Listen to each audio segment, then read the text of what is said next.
All right, today we're going to get into the simple, kind of brilliant idea behind one of the most amazing things you can see, both in nature and, believe it or not, on your screen.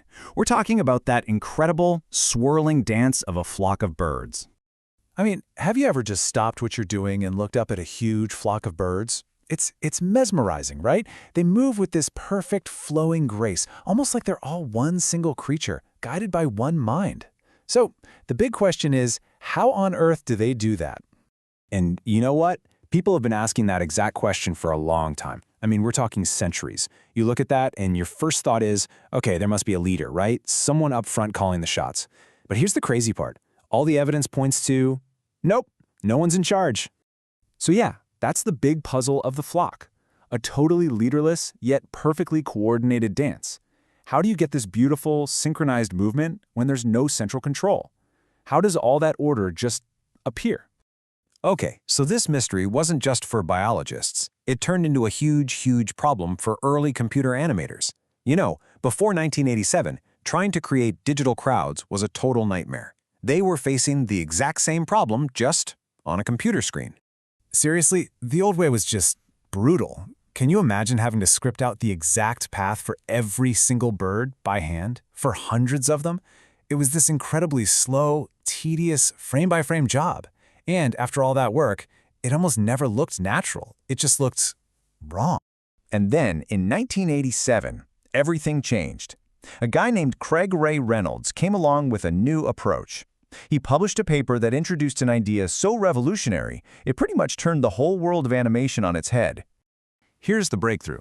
Animate the bird, not the flock. The whole idea was to flip the problem around. Instead of trying to control the whole flock from above, a top-down approach, Reynolds said, what if we just focus on one bird? Let's figure out how one bird behaves and build it from the bottom up. And he called these little simulated agents Boids, short for birdoid objects. The whole theory was that if you could just get the programming right for one single Boid, if you could give it a few simple rules to follow, then the super complex, realistic flocking behavior would just happen. It would emerge all on its own. So what's the secret sauce? What are these magical rules? Well, here's the beautiful part. It all comes down to just 3 incredibly simple rules. Okay, here they are. Rule number 1 is separation. Basically, don't crowd me. Give your neighbor some space. Rule 2 is alignment. Go with the flow. Just try to head in the same general direction as the birds around you. And rule 3 is cohesion. Stick together. Try to move toward the center of the group of birds you see. I mean, think about it. It's just like walking through a crowded city street, right? You try not to bump into people, you generally walk in the same direction as everyone else, and you try to stay close to your friends. Same exact idea. And this next part is absolutely crucial. Each Boid only knows about its nearest neighbors. That's it. It has zero idea what the entire flock is doing. It's not getting orders from headquarters. It has no grand plan. It's only reacting to its immediate surroundings. It's all completely local. All right, so we've got the rules. What happens when you put them all together? What happens when you unleash thousands of these Boids into a virtual world? Well, you get life from code. The result is, well, it's just stunning. You get this incredibly realistic, lifelike motion. Look at how the flock just naturally parts to fly around these pillars and then comes back together on the other side. Nobody told it to do that. Trying to script that maneuver by hand would be next to impossible. But here, it just happens.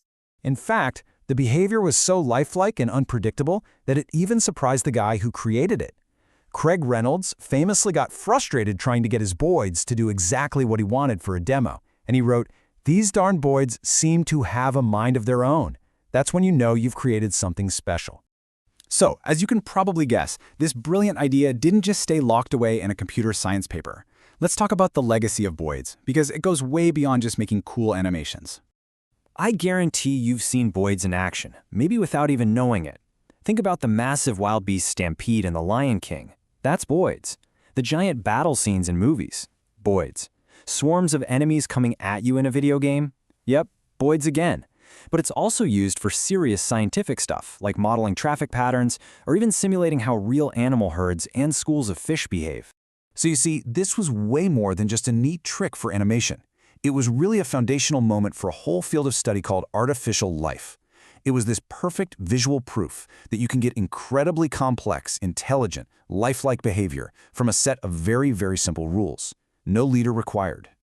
So, the next time you're outside and you see a flock of birds moving across the sky, you'll know the secret. It's not a leader. It's not some grand plan. It's a beautiful, emergent dance, all thanks to a few simple rules. And that really makes you wonder, doesn't it? What other complex patterns in our world might be explained by just a few simple rules?